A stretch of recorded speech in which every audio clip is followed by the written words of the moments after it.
What's good, y'all? What's the numbers TV? It's your boy Poe Rowe. Make sure you subscribe to the channel if you're not subscribed already, and like a video if you appreciate the content that Poe Rowe and What's the Numbers I provided. Today we back on the profile piece. This one is on Domination. In this video we're going to take a look at his early years growing up in Queens. Then we will speak about the different relationships he had with certain individuals from his neighborhood before diving into Domination's career as a rapper. And finally, we will break down how everything played out and where Domination is currently at today. Domination, real name Donnell Coleman, is from South Jamaica, Queens. Growing up in the South Side during the 80s and 90s would be a crazy time, as the area was controlled by drug bosses and crews like Fat Cat and Pappy Mason, and also the Supreme Team. That particular time in Queens has made the big screen throughout the years in different movies and TV shows. Most recently, the Supreme Team had a documentary released on Showtime about their story. Now, Domination would come of age in the 2000s, a few years removed from the glory days of the drug game. By then, the new way out the hood was the rap game, and in 2002, 50 Cent was quickly becoming the hottest new artist out.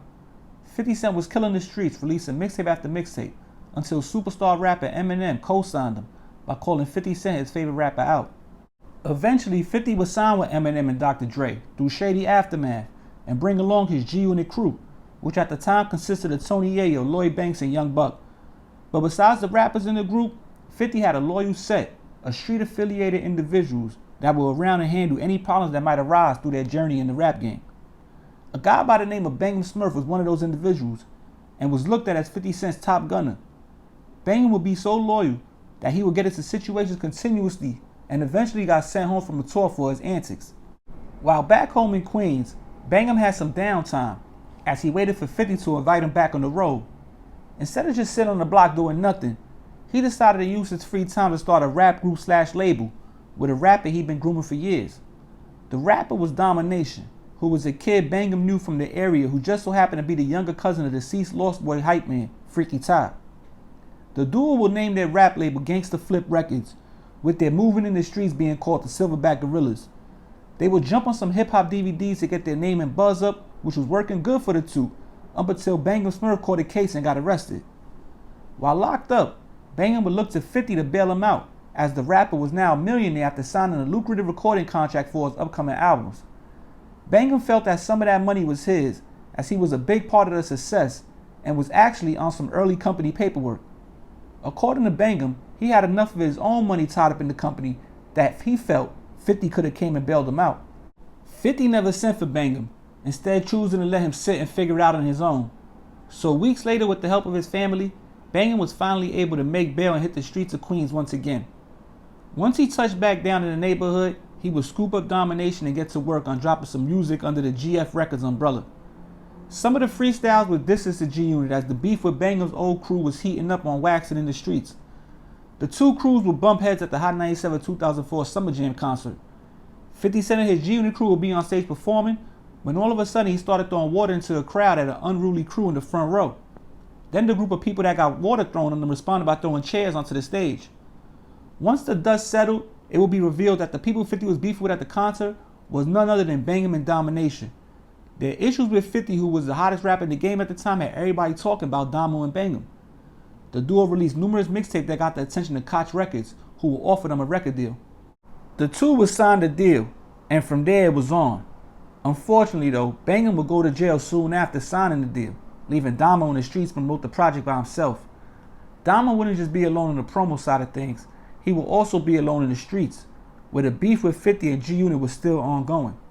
In fact, while celebrating the release of their Koch Records released mixtape at a lounge in Queens, two men were shot when a car pulled up and lit off a bunch of shots into the crowd. Damo wasn't hit, but two in his entourage were. Eventually, Bangum would take a deal for gun possession with a release date in 2007.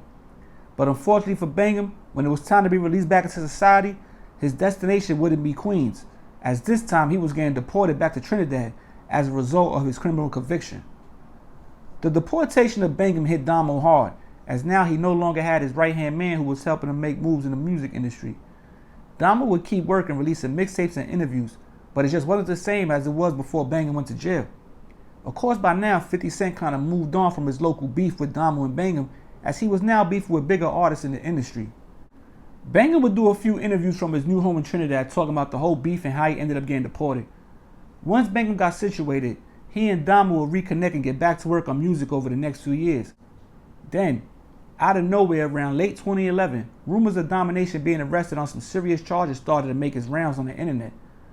No one knew for sure what was up until certain reports and interviews confirming the rumor were released to the public.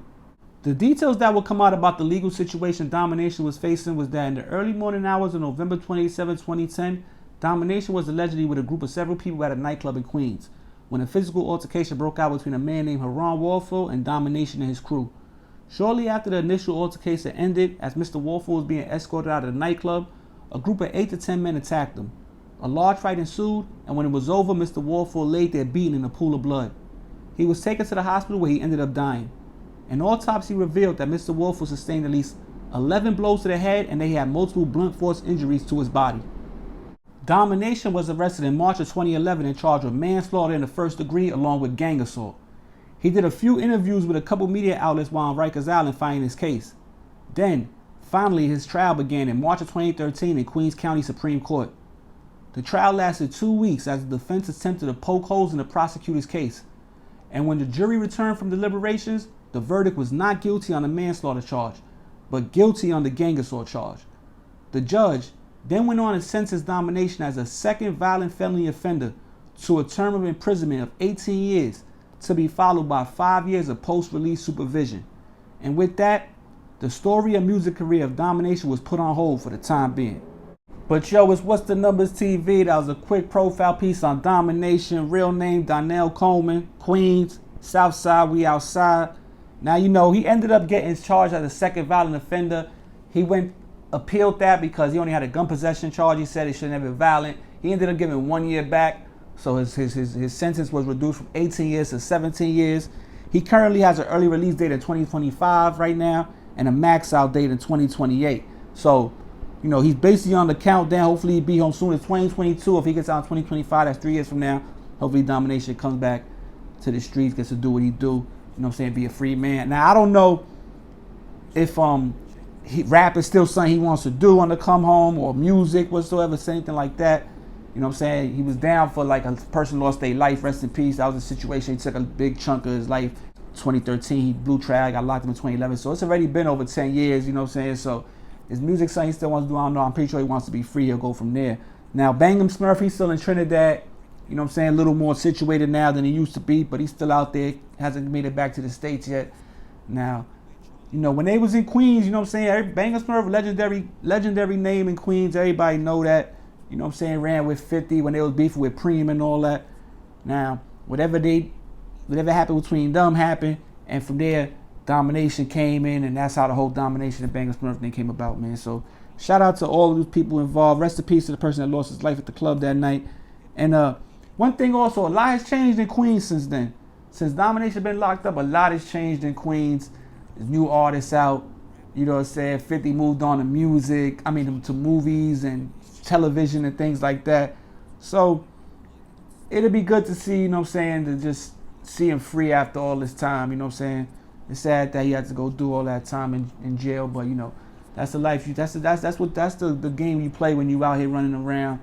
And you know, sometimes it can change just like that. But I don't want to ramble too long. It's What's the Numbers TV. Make sure y'all go follow the Instagram, subscribe to the channel, about to be at 80,000 subscribers.